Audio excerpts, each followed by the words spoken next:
Shalom, mtumishi wa Mungu. Sisi ni Bwana Kaspeta Tayoni kutoka mkoa wa Dodoma, na hapa tuko mkoani Tanga, Handeni, kijiji cha Mkata. Niko na katibu wa outreach kwa ajili ya kumuuliza maswali baadhi the way siku hizi chache ambazo tunatukuta hapa mkoani Tanga. Bwana Yesu asifiwe, ndugu katibu. Amina, amina sana. Naam, ndugu katibu, cha kwanza nilikuwa natamani kukuuliza maswali machache. Je, uko tayari kwa ajili ya Yes, niko tayari. Naam. Nimeshuhudia siku hizi chache kama Wana Kaspeta Tayoni tulikuwa tukienda nyumba kwa nyumba kupeleka injili ya Bwana wetu Yesu Kristo. Je, ni kitu gani ambacho tumekipata hasa sisi tuliokuja huku mkoani Tanga kwa lengo la kufikisha injili kwa watu wa Tanga hapa Handeni? Sawa.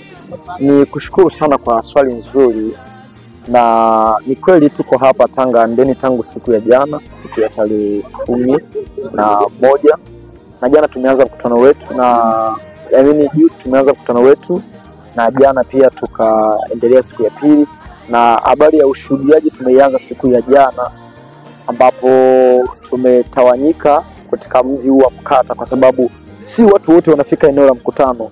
Wengine lazima tuwafikie kwa ile face to face meeting, kuzungumza nao, kuambia habari za Kristo, na tunamshukuru Mungu kwa siku ya jana na leo somehow tumemletea Kristo mavuno. Yes. Kwenye Biblia maandiko matakatifu yanasema mavuno mengi lakini watenda kazi ni wachache. Na ningependa kwanza kujua idadi ya watu ambao wamefika Tanga Handeni kutoka mkoani Dodoma hadi sasa hivi hapa.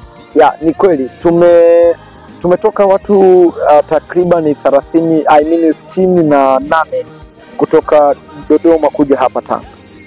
Na ningeendelea swali langu, wanasema ile maandiko matakatifu yanasema mavuno ni mengi lakini watenda kazi ni wachache. Kwa kiasi ambapo mmefika 60 na kidogo, je, unahisi Tanga Handeni na imefikia kwa upana wake au kwa ukubwa wake? Ni kweli tumekuja watu 68, na labda ni kwa taarifa za awali ni kwamba hii ni outreach yetu ya pili. Ya kwanza tulifanyia mkoa wa Manyara, wilaya ya Mbulu. Sasa tulikuwa watu takriban 55, na kwa kweli kazi ya Mungu ilifanyika kwa viwango visivyokuwa vya kawaida. Lakini mwaka Mungu ametupa neema ya kuingia Tanga Handeni hapa Mkata, watu 68. Ni jeshi moja kubwa sana ambalo linaweza likamletea Kristo mavuno ya kutosha. Na kwa uhalisia mji wa Mkata ni mkubwa sana, sio kwamba tunaweza kuumaliza wote. Kwa watu wa 68 hatuwezi kuumaliza wote, lakini watu 68 hawa kwa kiasi kikubwa tunaweza tukaufikisha mji wa Mkata kwa 80%, tukawafikishia watu habari za Kristo. Na mji wa Tanga umejulikana kwamba ni mji ambao kuna asilimia kubwa sana ya dini ya Kiislamu. Na ni mapokeo gani ambao wamekuwa nayo watu wa Tanga? Je, kuna ukarimu ambao umekuwepo au kuna namna gani mkilitaja jina la Bwana wetu Yesu Kristo? Kipi mapokeo yao yalipokuwa? Kwa kweli kwanza ni wapongeze watu wa Tanga Handeni. Kwa kweli sijapata kuona, ni watu wakarimu sana, ni wakarimu mno kupita maelezo, na niwapongeze kwa kweli. Lakini kwa habari ya mapokeo, hapo sasa ni issue ambayo ni issue ya kiroho. Sasa kwa habari ya kukarimu ni issue ya kimwili, namna wanavyokarimu wageni wako vizuri, lakini kwa mapokeo ya kile ambacho tunakipeleka, mapokeo yao ni madogo sana, kwa sababu wengi wao ni watu ambao ni Waislamu, so wana imani yao, lakini tunawaambia habari za Kristo. Pamoja na kwamba wana imani yao, ila tunawaambia habari za Kristo. Ni wachache wanakubali na wanamkubali kumpokea Kristo, lakini wengi wao mapokeo yao sio mazuri, kwa sababu kuna changamoto pia tunakutana nazo katika ya ushuhudiaji. Yes. Na ningependa kutambua, kwa sababu tunajua tulivyotoka Dodoma, huenda kuna matarajio ambayo tulikuwa tumeyapanga, labda tukifika Tanga Handeni kuna kitu kikubwa ambacho tutakifanya. Je, tumefikia malengo yetu katika kufikia mkoa wa Tanga au la, ndio tunaelekea katika malengo yetu? Yes, thank you. Ni swali nzuri, na ni kweli tulitazamia kwamba tunakuja kumtangaza Kristo hapa Tanga Handeni Mkata. Hayo ndio yalikuwa matarajio yetu, hata kama na tulijua kabisa kwamba mji huu wa Tanga ni mji ambao una misingi ya Kiislamu, ni mji wa kiuinji, ni mji wa kiumisheni kabisa. Kwa tulijua hivyo, na tulijua kabisa kama tutakutana na changamoto nyingi sana. So tumekuja hapa Tanga, tumejipanga kwa changamoto zote zile, tumejipanga kwa ajili ya kukabiliana nazo, lakini zaidi tu ni kwamba matarajio yetu bado tuko kwenye 49%. Hatujafika nusu kwa sababu bado tuna siku ya kesho na siku ya kesho kutwa, so tumefika kama 49%. Yes. Nipende kuuliza hili swali, huenda likawa ni nzuri kwa upande wangu au kwa upande wa dunia, kwa upande wa watu ambao wanataka kumjua zaidi. Wewe ni finalist ambaye unamaliza mwaka wako hapo chuo. Je, una mpango mkakati wako binafsi kwamba tumeona chuoni unatambaza injili kwa Tanzania au kwa dunia pia wanaona kazi yako? Je, una mpango mkakati baada ya shule? Kuna kitu ambacho umekiplani kukifanya au kufanya au muendelezo? Nashukuru sana kwa swali nzuri. Kwanza, hatumtumikii Mungu. Sizungumzi mimi binafsi, naomba nizungumze kwa niaba ya wanakasfeta wote, wanakasfeta Tayomi. Hatumtumikii Mungu tu eti kwa sababu tuko chuoni. Tumeamua kumtumikia Mungu, tumeamua kumfuata Kristo katika mazingira yote.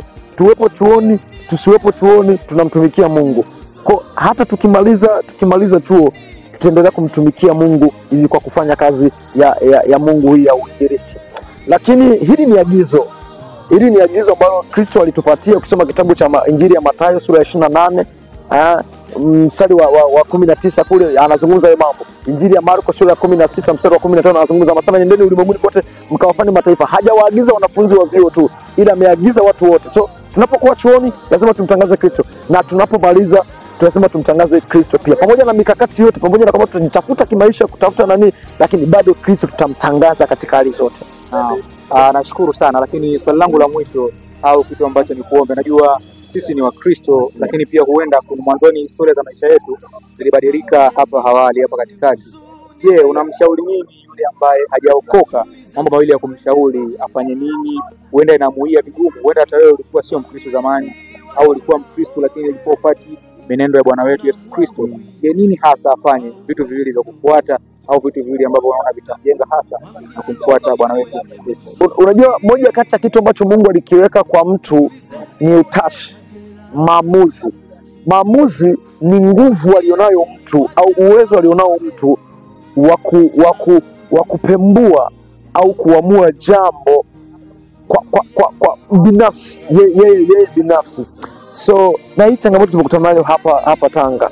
Unakuta mtu umemshuhudia habari za Kristo na amekubali, yani unaona kabisa huyu ameridhia, lakini anakuambia mimi niko tayari kumpokea Kristo, lakini nina hofu na mume wangu au baba yangu. Ni changamoto sana, akisikia kama nimempokea Kristo atanifukuza nyumbani na sina mahali pa kwenda, so inakuwa ngumu. Kwa mtu ambaye anataka kitu ambacho naweza nikakishauri ni kwamba mtu kuwa na maamuzi binafsi. Ukiamua kutoka moyoni kwamba nataka nimpokee Kristo, usisikilize vitu vingine wala usimsikilize mtu mwingine. Amua mwenyewe, jidhatiti mwenyewe, mpokee Kristo, naye atafanyika kuwa Bwana na Mwokozi wa maisha yako. Na hata kama wakikuacha, hata kama ndugu jamaa na marafiki wakikuacha, bado Kristo atakuwa ngao yako, atakutunza, atakuhifadhi. Ni neno lake, na Mungu hasemi uongo. So atakutunza, atakuhifadhi na atakuweka, na hautajiona mpweke. Utakuwa ni mtu tofauti na utaenda mbali zaidi, utakuwa balozi na wakala wa kuwaleta wengine kwa Kristo. Naam, nilisema nitamalizia, lakini ni heri nikikuuliza hili swali, na nafahamu ni kwamba ni watu au ni wanafunzi kutokea Dodoma ambao ni wanafunzi wa chuo cha elimu ya biashara. Na mmefanya kazi hapa Tanga ya kushuhudia watu, na the way imefanya kazi kubwa, tumeona watu wengi wanaokoka. Je, kuna mpango mkakati ambao labda mmeupanga kuhakikisha watu ambao tunawaacha huku Tanga ambao wamekubali kumpokea Bwana Yesu, kuna kitu wataendeleza na then wataishi katika imani ya kweli, au imani ya Kristo? Swali nzuri sana. Kama usingeniuliza hilo swali, ndugu mwandishi, kwa kweli kulikuwa kuna maana interview. Swali nzuri. Tumekuja hapa Tanga kufanya kazi ya Mungu hii, na tuko hapa tumepokelewa na CPCT.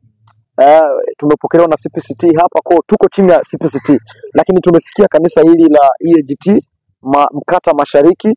Tuko hapa lakini tuko chini ya CPCT, na makanisa, wachungaji wa makanisa tunapokutana mkutanoni kule wanakuwepo wote, mchungaji wa makanisa yote ya Pentecost ya hapa Mkata. So watu ambao tunawashuhudia habari za Kristo, wakiokoka, wakimkubali Kristo, kwa sababu sisi tutarudi Dodoma. So wao wakibaki hapa, wanabaki chini ya uangalizi wa wachungaji wenyeji. Mfano, tumemshuhudia mtu ambaye yuko labda upande huu na huku kuna kanisa mfano la FPCT.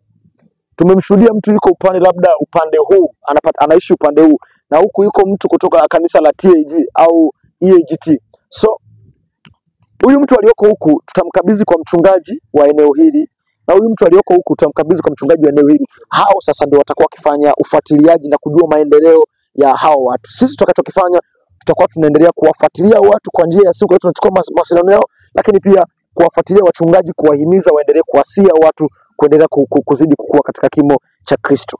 Na asante sana ndugu mtazamaji au ndugu msikilizaji, lakini pia ningependa uweze kuiambia dunia nini maono ya Kasweta Tayomi, lakini pia maono yako kwa ujumla. Yes, na maono ya Tayomi yako wazi. Change the life of the youth, ni kubadilisha maisha ya kijana. Hayo ndio maono ya Tayomi. So Tayomi na kusudi la kuhakikisha kwamba vijana wanamrudia Kristo. Unajua vijana ndio nguvu ya taifa, lakini vijana pia ni nguvu ya kanisa. So we decided, tumeamua maono ya Tayomi ni kuyabadilisha maisha ya kijana, kuona kwamba vijana wote wanamrudia Kristo. Lakini pia kwa maono ya Kasweta Tayomi ndio yako mumu ndani ya Tayomi. So ni hivyo. Lakini maono yangu pia siwezi nikaenda mbali na hiki kitu ambacho niko chini yake.